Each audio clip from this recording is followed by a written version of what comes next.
بسم اللہ الرحمن الرحیم۔ السلام علیکم دوستو۔ اللہ تعالیٰ نے ہم میں سے ہر انسان کو جو سب سے ایک خاص کوالٹی دی ہے نا، وہ ہوتی ہے ہماری یونیکنیس۔ اس کا مطلب یہ ہے کہ ہم میں سے ہر انسان یونیک ہے۔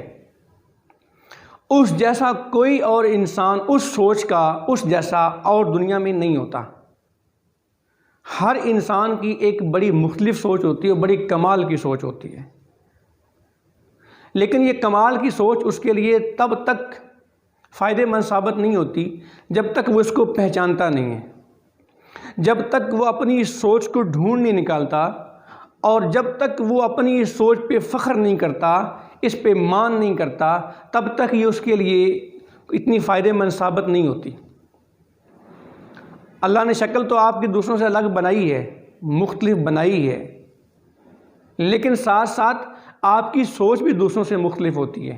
آپ میں سے ہر انسان کے اندر ایک نہ ایک ایسی کوالٹی اور صلاحیت ہوتی ہے جو دوسرے انسانوں کے اندر نہیں ہوتی،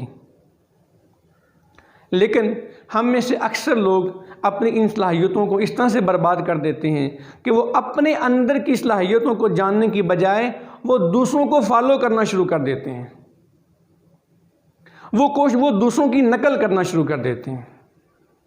وہ اپنے آپ کو نہیں پہچان رہے ہوتے، وہ دوسروں کو سمجھتے ہیں کہ جیسا وہ ہے مجھے ویسا بننا ہے۔ اس کی وجہ سے کیا ہوتا ہے کہ ان کی جو اپنی جو ایک خاص کوالٹی تھی، جو ایک خاص صلاحیت تھی، وہ ختم ہو جاتی ہے۔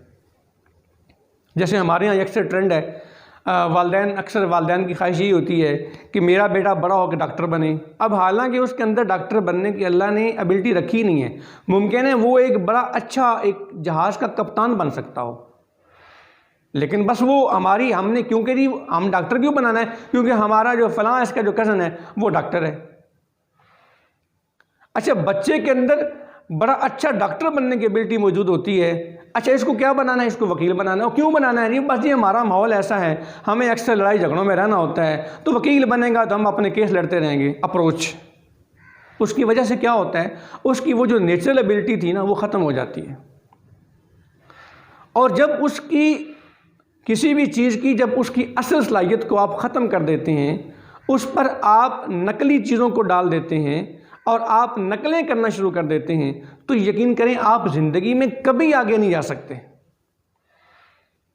جاپنیز قوم، جاپانی لوگ جو ہیں وہ بہت آگے نکلے، ان کی اکانومی بہت سٹرانگ ہے، وہ معاشی حساب سے بہت بڑی قوت ہیں، اور ایک عرصہ تک پاکستان کی مارکیٹ کے اندر اور دنیا کی مارکیٹ کے اندر جاپان کی بنی ہوئی چیزیں چھائی رہیں، آج بھی ہیں، آج بھی ان کی سب سے اچھی کوالٹی گنی جاتی ہے۔ کیوں؟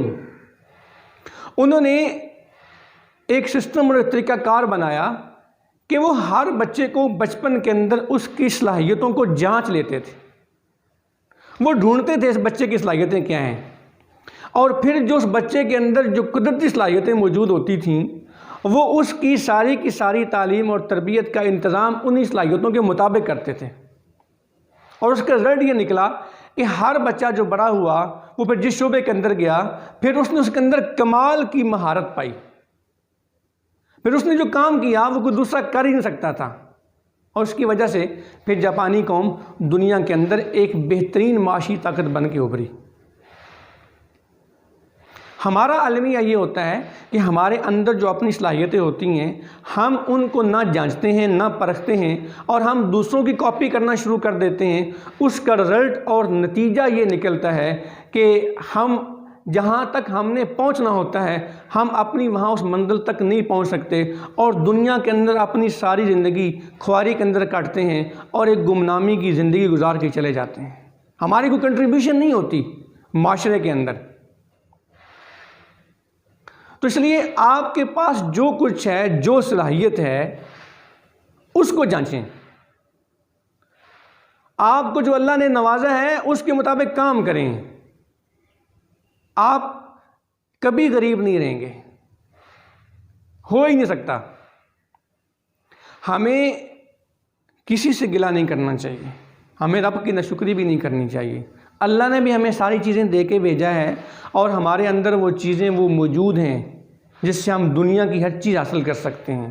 اگر کہیں پہ ہمیں گلہ کرنا ہے تو اپنی ذات سے کرنا چاہیے، کیونکہ جو کچھ ہمارے پاس ہے ہم اس کو تو استعمال کر نہیں سکتے۔ عادات ہماری ایسی نہیں ہیں کہ جو ہمیں آگے لے کے چلیں۔ اپنی عادات کو بدلیں، اپنے آپ کو ٹھیک کریں، اپنے اندر کی صلاحیتوں کو پہچانیں۔ آپ یقین کریں کہ آپ زندگی میں ایکسل کریں گے۔ آج تک کبھی وہ شخص، وہ فرد، وہ قبیلہ، وہ خاندان، وہ ملک، وہ قوم، اس نے کبھی ترقی نہیں کی، اس نے کبھی ترقی نہیں کی جو دوسروں کی نکالی کرتی ہیں۔ ترقی انہوں نے کی جنہوں نے اپنی صلاحیتوں کو ابھارا، جنہوں نے اپنی صلاحیتوں کا استعمال کیا، اور دنیا کے اندر پھر وہی غالب ہوئے۔ یہ نظام قدرت ہے، یہ نظام فطرت ہے۔ اور جب کوئی قوم ان اصولوں کو چھوڑ دیتی ہے تو وہ آہستہ آہستہ آہستہ آہستہ وہ نیچے آنا شروع ہو جاتی ہے۔ اقبال نے اس ساری سچویشن کو بڑے خوبصورت انداز میں کہا، تجھ کو بتاؤں میں تقدیر امم کیا ہے، شمشیر و ثنا اول طاؤس و رباب آخر۔ یہ ساری کی ساری قوموں کا یہی پیٹرن ہے۔ تو دوسروں کی نکالی کرنا چھوڑیں۔ دوسروں کی اگر آپ نکالی کرتے ہیں تو سمجھیں آپ غلام ہیں، آپ ذہنی مریض ہیں۔ جو کچھ آپ کے اپنے پاس ہے، جو کچھ آپ کے اپنے اندر ہے، اس کو جانچیں، اس پہ عمل کریں، اس پہ مان کریں، اس پہ فخر کریں۔ یقین جانیں جو آپ کے پاس ہے وہ کسی دوسرے کے پاس نہیں ہے۔ تو پرفیکشن کے چکر میں نہ پڑیں، دوسروں کو کاپی نہ کریں، دوسروں کو فالو نہ کریں، اپنے اندر کے انسان کو سمجھائیں اور اپنے اندر کے انسان کو نکھاریں۔ انشاءاللہ آپ زندگی میں ہمیشہ سب سے آگے بڑھیں گے۔ لیکن اگر آپ دوسروں کی نکالی کرتے رہیں گے، دوسروں کو کاپی کرتے رہیں گے، تو زندگی میں آپ کبھی بھی آگے نہیں بڑھ سکتے۔ ایسا ہو ہی نہیں سکتا، ایسا ممکن ہی نہیں ہے۔ تو ہم اس دعا کے ساتھ اس بات کو ختم کرتا ہوں کہ اللہ تعالی ہمیں پرکھنے کی، خود کو پرکھنے کی اور اپنی صلاحیتوں کو جانچنے کی اور ان پہ مان کرنے کی، ان پہ فخر کرنے کی اور ان پہ عمل کرنے کی توفیق عطا فرمائے۔ آمین۔ تو لائک کریں، شیئر کریں اور ہمارے چینل کو سبسکرائب کریں اور کمنٹ سیکشن میں اپنی قیمتی رائے سے ضرور آگاہ کریں۔ انشاءاللہ ہمارا اور آپ کا ساتھ رہے گا، آپ کی سوچ سے لے کے